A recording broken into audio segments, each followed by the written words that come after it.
Assalamualaikum. Today in General Linguistics, the topic is what is linguistics. So we will see what is linguistics in reference to language. So linguistics can be defined as the scientific or the systematic study of language. It is a science in the sense that it scientifically studies the rules, systems and principles of human languages. अब जो हम scientific study करते हैं language को, जब आपको previously मैंने बताया कि किस तरह से हम इसमें जो है इसका फोनिक्स को देख रहे होते हैं, इसमें इसकी अगर मॉर्फोलॉजी को देख रहे होते हैं, इसमें सिमेंटिक्स को, सिंटैक्स को, तो ये इसके जो हैं फर्दर इसके लेवल होते हैं जो इसको लैंग्वेज को जब हम इसको एनालिसिस इसका करते हैं तो हम इसको एक साइंटिफिकली उसको स्टडी कर रहे होते हैं। तो जो साइंटिफिक स्टडी है लैंग्वेज की उसे लिंग्विस्टिक्स कहते हैं। So linguistics has two main purposes. One is that it studies the nature of language and tries to establish a theory of language and describes language in the light of the theory established.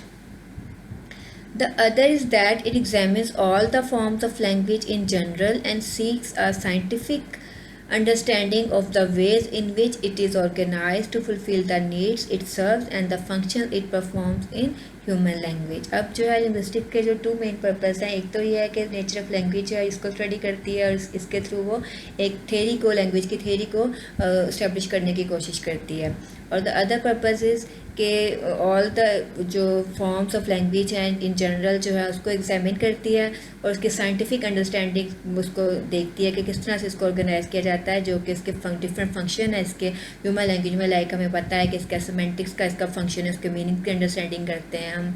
फिर इसका अगर हम morphology का देखें उसमें words किस तरह से बन रहे होते हैं हम उसको देख रहे होते हैं। सिंटैक्स में इसका स्ट्रक्चर जो है उसको डीप स्ट्रक्चर है, इसमें इसका सरफेस स्ट्रक्चर है, उसको स्टडी कर रहे होते हैं। तो ये सब जो चीज़ें हम इस लिंग्विस्टिक्स के थ्रू ही हम इसको लैंग्वेज की स्टडी को कर पाते हैं। Then there are important distinctions in linguistics. Number one here is descriptive versus prescriptive. If a linguistic study describes and analyzes the language people actually use, it is said to be descriptive. अब जो अगर linguistic study जो है वो किसी language लोगों की उस लैंग्वेज को जो कि वो यूज़ करते हैं उसको एनालाइज करेगी, डिस्क्राइब करेगी, तो वो डिस्क्रिप्टिव होगी। Whereas if it aims to lay down rules for correct behavior to tell people what they should say and what they should not say, it is said to be prescriptive. और prescriptive क्या है? जब उसमें आपको rules बताए जाते हैं जो कि क्या करेक्ट है, क्या इसमें हम इसको यूज़ कर सकते हैं, क्या नहीं कर सकते हैं, तो वो सब जो है प्रिस्क्रिप्टिव में आ जाता है। So most modern linguistics is descriptive. अब जो मोस्ट जो है वो उसकी जो है वो डिस्क्रिप्टिव है। It attempts to describe what people actually say, कि मोस्टली पीपल कहते क्या हैं। Traditional grammars told people how to use a language. As traditional grammars try to lay down rules, they are often called prescriptive. अब जो है traditional grammar जो थी, क्योंकि वो उसमें एक प्रिस्क्रिप्टिव वो इस तरह से थी क्योंकि उसमें रूल्स होते हैं कि रूल्स को हमने फॉलो करना है, कि रूल्स किस तरह से जो हमें कह रहे हैं उसी को हमने, अगर सब्जेक्ट वर्ब ऑब्जेक्ट का जो उसका स्ट्रक्चर है उसको उसी को लेकर हमने चलना है, तो वो हम उसको रूल्स को फॉलो करते थे ट्रेडिशनल ग्रामर में, तो वो प्रिस्क्रिप्टिव थी। Descriptive grammars attempt to tell what is in the language while prescriptive grammars tell people what should be in the language. अब जो है डिस्क्रिप्टिव ग्रामर क्या है वो हमें बताती है कि लैंग्वेज में क्या है, ठीक है, लेकिन जो प्रिस्क्रिप्टिव है वो हमें बताती है कि लैंग्वेज में होना क्या चाहिए, कि किस तरह से लैंग्वेज को बिहेव करना चाहिए। Language change and develops, the changes should be observed and described, this does not deny that language has rules. अब जो उसमें आपको पता है जो लैंग्वेज है उसमें चेंजेस तो होते ही हैं, तो अब उसमें ये नहीं कह सकते कि उसमें जो चेंजेस एंड डेवलपमेंट नहीं होती हैं या उसमें रूल्स नहीं होते हैं।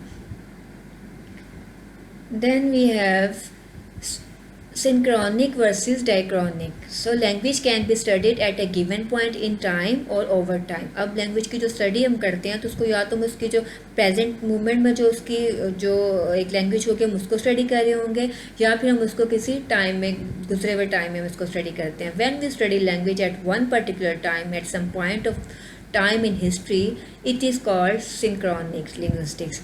अब हम जब लैंग्वेज को किसी पर्टिकुलर टाइम में किसी स्पेसिफिक मोमेंट पे अगर हम उसको हिस्ट्री के किसी टाइम में उसको अगर हम स्टडी करें तो वो सिंक्रोनिक होगी।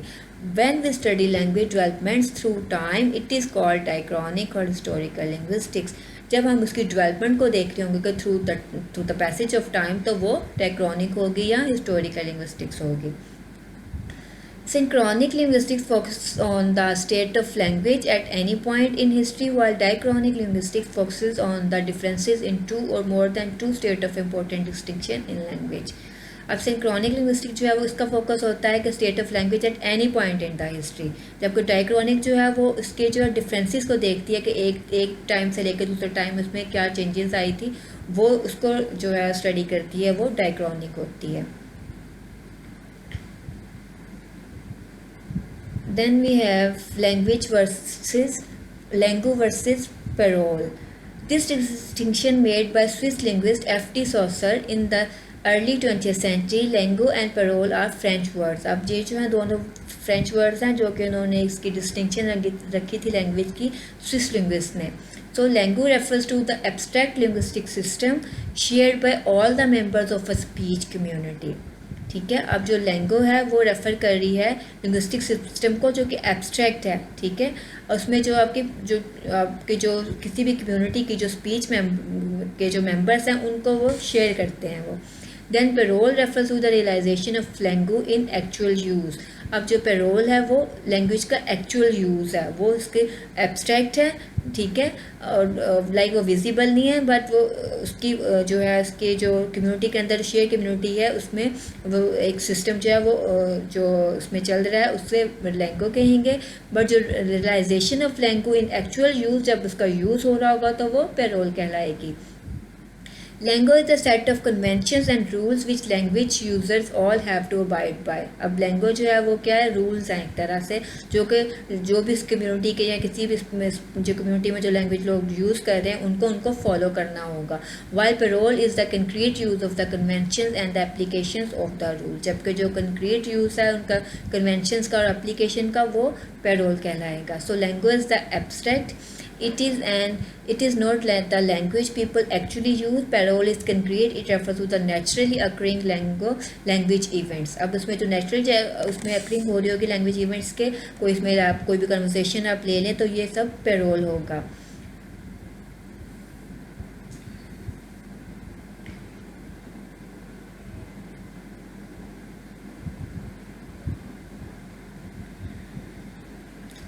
Then there comes competence versus performance. This was proposed by American linguist John 890. So competence is the ideal user's knowledge of the rules of his language. अब किसी भी जो इसका वो है क्या कहते हैं इसका जो भी इसके वो होते हैं जो किसी भी लैंग्वेज के जो यूज़र हैं उनका जो रूल्स जो उसका जो नॉलेज उसका होता है. जैसे हमें पता है कि हमारी ग्रामर की इंग्लिश की अगर हम ग्रामर को लेते हैं तो उसमें क्या क्या रूल्स हैं, तो उसका जो नॉलेज है वो कॉम्पिटेंस होगा.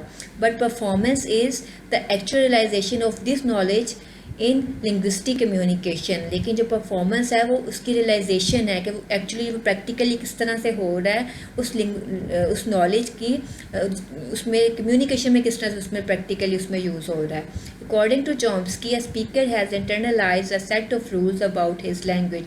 अब जो कोई भी स्पीकर है, चॉम्स्की की थियरी थी कि कोई भी स्पीकर जो उसके अंदर एक सेट ऑफ रूल्स होते हैं जो इंटरनलाइज होते हैं. लाइक उसके अंदर एक ब्रेन वायरिंग होती है उन रूल्स की. उसकी हर उस शख्स की अपनी लैंग्वेज के बारे में. अगर हम पाकिस्तान में हैं तो अगर जिस फैमिली में हम पैदा हुए तो हमारे उस घर में जो अगर हम उर्दू स्पीकिंग है तो उस उर्दू स्पीकिंग की जो हमारी जो लैंग्वेज होगी वो हमारे अंदर उसके जो रूल्स होंगे वो हमारे अंदर इंटरनलाइज होंगे already. This enables him to produce, understand an infinitely large number of sentences and recognize sentences that are ungrammatical and ambiguous.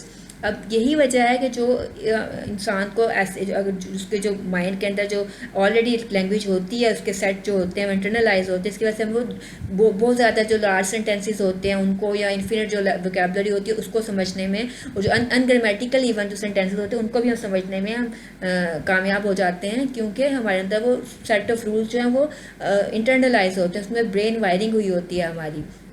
हमें पता कि ये बेसिक सेट ऑफ रूल्स हैं, और उसके साथ फिर हम गाइडेंस लेते हुए हम जो ऑब्जर्वेशन में जो हमारी लैंग्वेज हमें मिलती है, जो हम ऑब्ज़र्व कर रहे होते हैं, हम उसके साथ फिर हम अपने माइंड के को कनेक्ट करके हम उससे मीनिंग लेते हैं। इवन जो अनग्रामेटिकल सेंटेंसेस होते हैं, जो कि एम्बिग्यूस जो सेंटेंसेस होते हैं, हम उनको भी अंडरस्टैंड करते हैं।